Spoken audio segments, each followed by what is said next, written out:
Γεια σας φίλοι μου, καλώς ήρθατε στο Stella Love Cook. Μου ζητήσατε να σας δείξω το πώς μπορείτε να επεξεργαστείτε σωστά το προζύμι που έχετε μέσα στο ψυγείο σας. Πώς μπορείτε να το επαναφέρετε ώστε να φτιάξετε ωραία, καταπληκτικά, παραδοσιακά, προζυμένια αληθινά ψωμιά. Πώς μπορώ λοιπόν να επαναφέρω το προζύμι που έχω μέσα στο ψυγείο μας πριν φτιάξω το ψωμί που θέλω? Ως αρχή, το πρώτο που πρέπει να κάνουμε είναι να φτιάξουμε το προζύμι μας, που κάποια στιγμή θα σας δείξω το πώς φτιάχνετε, ή να πάμε στον έμπιστο αρτοποιό μας και να του ζητήσουμε 1 κιλό προζύμι. Προσοχή όμως! Πρέπει να είναι προζύμι, να μην έχει μέσα μαγιά. Γιατί δεν θέλω ένα ζυμάρι μαγιάς και θέλω προζύμι? Ο λόγος είναι ο εξής. Μετά από 5 ή 10 μέρες που θα πάω να ξαναζυμώσω, το ζυμάρι μαγιάς δεν θα έχει τη δύναμη να ξαναφουσκώσει. Ενώ το προζύμι έχει τη δύναμη να διπλασιαστεί και να τριπλασιαστεί. Θα βγάλουμε το προζύμι μας από το βράδυ, ώστε να έρθει σε θερμοκρασία δωματίου. Και τώρα χρειαζόμαστε ένα πλαστικό μπολ. Γιατί θέλω πλαστικό μπολ και όχι γυάλινο? Το γυάλινο αμέσως θα μου κρυώσει το προζύμι μου και δεν θα το αφήσει να έρθει γρήγορα. Εμείς θέλουμε το προζύμι μας να είναι ζεστό για να μπορέσει να διπλασιαστεί και την επόμενη μέρα να μπορέσουμε να κάνουμε το ψωμί μας. Περίπου χρειαζόμαστε 2 με 2,5 κουταλιές αλεύρι για όλες τις χρήσεις ραγού. Αυτή είναι η ραγού. Το μεγάλο κουτάλι που ανακατεύουμε το φαγητό μας. Δεν θα ξεχάσετε ποτέ ότι το αλεύρι πρέπει να είναι σε θερμοκρασία περιβάλλοντος. Εάν κάνετε το λάθος και χρησιμοποιήσετε παγωμένο αλεύρι, τότε θα ταλαιπωρηθείτε πάρα πολύ, γιατί το προζύμι δεν θα έρχεται, δηλαδή δεν θα φουσκώνει εύκολα. Όπως επίσης χρειαζόμαστε και νερό χλιαρό. Θέλουμε να είναι σε θερμοκρασία του αίματος το νερό. Μετρώντας μέχρι το 10 να αντέχει το δάχτυλό μας. 1, 2, 3, 4, 5, 6, 7, 8, 9, 10. Είναι ιδανικό να το χρησιμοποιήσουμε. Από το βράδυ θα βγάλω το προζύμι που έχω μέσα στο ψυγείο μου. Θα το αφήσω πάνω στο πάγκο της κουζίνας μου και θα το αφήσω να έρθει σε θερμοκρασία περιβάλλοντος. Πώς μπορώ να ξέρω ότι το προζύμι μου είναι ενεργό? Μπορώ να το γνωρίζω από την πρώτη στιγμή κιόλας. Κοιτάξτε πώς. Κοιτάξτε, το έχω βγάλει από το βράδυ. Βλέπετε πως έχει ενεργοποιηθεί? Είναι καταπληκτικό. Θα μεταφέρουμε αυτό το προζύμι σε μεγαλύτερο μπολ. Ενεργοποιήστε το προζύμι σας σωστά, ώστε να φτιάξετε ένα τέλειο και καταπληκτικό ψωμί. Προσθέτουμε 1 ραγού, 2 ραγού γεμάτες. Το νερό. Το μισό νερό ρίξαμε, όχι όλο. Ανακατέψτε, ώστε να ενσωματωθεί όλο το νερό με το αλεύρι. Τώρα προσθέσαμε κι άλλο νερό. Βλέπετε, έγινε ρευστό. Έτσι θέλουμε να είναι. Τελικά αυτό το νερό δεν το προσθέσαμε, δεν μας χρειάστηκε. Κοιτάξτε πόσο πρόθυμο είναι. Δεν προλάβαμε να το ανακατέψουμε και αρχίζει και φουσκώνει. Βλέπετε? Θα αφήσουμε μέσα την κουτάλα μας και θα σκεπάσουμε με πετσέτα. Θα τοποθετήσουμε το προζύμι μας μέσα σε μια κουβέρτα και θα το σκεπάσουμε πάρα πολύ καλά, γιατί δεν θέλουμε να μας κρυώσει το προζύμι, ώστε να μπορέσει να αναπτυχθεί το προζύμι μας και να φουσκώσει πάρα πολύ καλά. Το προζύμι θα ξέρετε ότι θα το αντιμετωπίζετε σαν να έχετε ένα μωρό. Πρέπει πάντα να το προστατεύετε. Μετά από 3 ώρες θα επαναλάβουμε ακριβώς την ίδια διαδικασία. Το περιβάλλον πρέπει να είναι ζεστό και όχι χλιαρό. τουλάχιστον μέχρι 25 βαθμούς Κελσίου, όχι πιο κάτω. Αυτό που θέλω να κάνετε είναι ως εξής. Πάνω σε ένα κρεβάτι ή σε ένα καναπέ θα έχετε μια κουβέρτα, όχι στο πάγκο της κουζίνας σας. Δεν θέλουμε παγωμένο περιβάλλον, θέλουμε ζεστό περιβάλλον. Εκεί, σε αυτό το μέρος θα τοποθετούμε πάντα το προζύμι μας. Μετά από 3 ώρες έχουμε αυτό το αποτέλεσμα.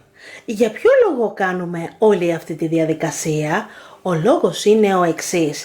Θέλουμε να δώσουμε δύναμη στο προζύμι μας, ώστε να φτιάξουμε ένα αφράτο και φουσκωτό ψωμί. Έτσι το έφτιαχνε η γιαγιά μου, έτσι το φτιάχνει η μαμά μου και έτσι συνεχίζω να φτιάχνω και εγώ το ψωμί μου. Βλέπετε τι ωραίο που είναι? Βλέπετε τις φουσκάλες, ότι έχει ενεργοποιηθεί το προζύμι μας. Θα κάνουμε ακριβώς την ίδια διαδικασία που κάναμε και πριν. Θα προσθέσουμε 2 γεμάτες ραγού αλεύρι και νερό όσο πάρει, ώστε να φτιάξουμε ένα ρευστό μείγμα.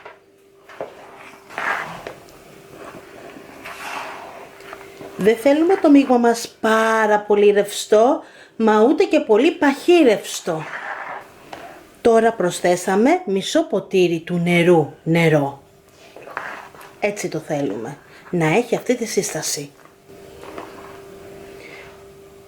Όταν σηκώνετε την κουτάλα με το προζύμι, να νιώθετε βαρύ το προζύμι σας και όχι ελαφρύ ανάλαφρο. Στην ουσία, για να σας δώσω να καταλάβετε, θέλουμε τη σύσταση σαν να φτιάχνουμε λουκουμάδες, αλλά πιο σφιχτό το μείγμα μας. Για ποιο λόγο αφήνουμε την κουτάλα μέσα στο προζύμι μας και γιατί δεν την αφαιρούμε? Ο λόγος είναι ο εξής. Όταν θα βγάλετε την κουτάλα να την πλύνετε, η κουτάλα σας θα παγώσει. Εμείς αυτό δεν το θέλουμε.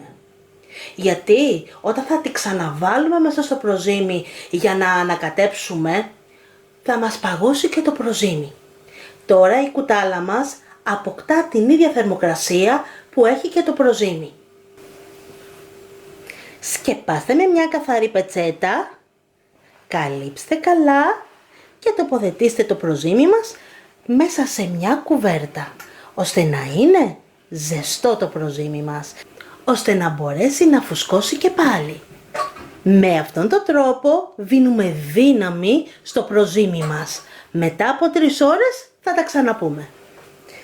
Πέρασαν οι 3 ώρες αναμονής. Κοιτάξτε πόσο πολύ έχει φουσκώσει το προζύμι μας. Πραγματικά είναι πάρα πολύ πρόθυμο. Είναι πολύ καλά ενεργοποιημένο και τώρα θα κάνουμε το εξής. Θα ανακατέψουμε το προζύμι μας. Και δεν θα προσθέσουμε μέσα τίποτα. Αυτό το κάνουμε γιατί θέλουμε να του δώσουμε επιπλέον δύναμη.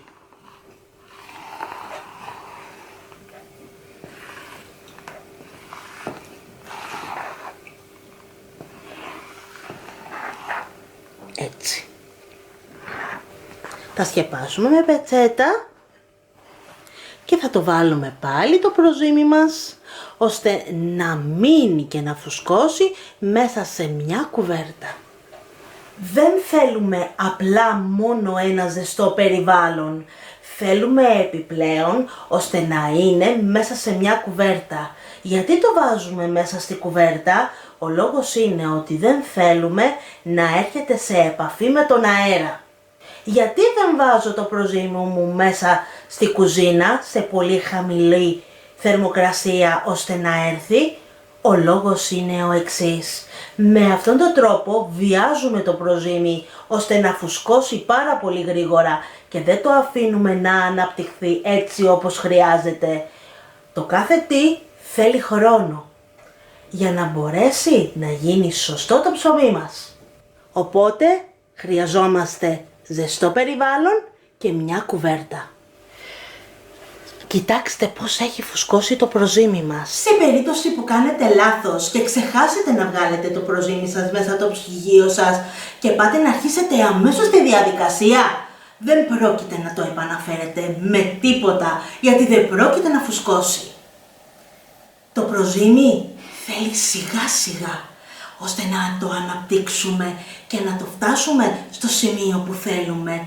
Θέλει αγάπη, ζεστό περιβάλλον και κυρίως είναι μια ηρωτελεστία. Οπότε όλα τα υλικά τα θέλουμε σε θερμοκρασία δωματίου, εκτός από το νερό που το θέλουμε χλιαρό. Όπως είδατε, δεν είναι κάτι το δύσκολο να επαναφέρετε το προζύμι σας στην αρχική του μορφή. Την επόμενη φορά θα σας δείξω το πώς θα φτιάξετε ένα επιτυχημένο ψωμί με αυτό το ίδιο προζύμι. Η συνέχεια αυτού του βίντεο.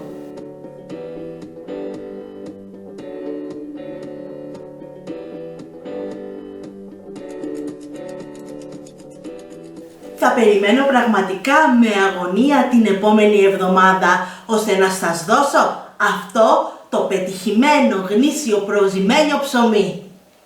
Μην ξεχάσετε να κάνετε like, να γραφτείτε στο κανάλι μου, να κοινοποιήσετε το βίντεο, αλλά και να μου γράψετε τα σχόλιά σας. Να είστε καλά φίλοι μου, πολλά φιλάκια!